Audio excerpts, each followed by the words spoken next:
kabar mulai menyebar. Ada pria yang bisa mengambil rasa bersalah. Sampai dia menghubungi Erlangga Bramantio, pemilik dari perusahaan farmasi terbesar. Ini adalah tawaran bisnis 100 juta rupiah. Untuk satu sentuhan, dia datang dengan jas mahal. Melempar amplop berisi 100 juta, seolah itu hanya receh. Aku butuh tidur nyenyak lagi, katanya. Dan aku tahu, kamu bisa membuatnya terjadi. 5 tahun lalu, perusahaannya melakukan uji klinis ilegal, puluhan orang mati. Dan, boom, bukan duet. Puluhan wajah sekaligus menghantam seperti tsunami.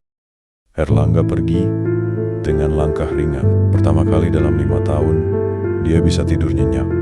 Tapi aku sekarang membawa puluhan kematian. Dan aku tahu, aku sudah tenggelam terlalu dalam, tidak ada jalan kembali.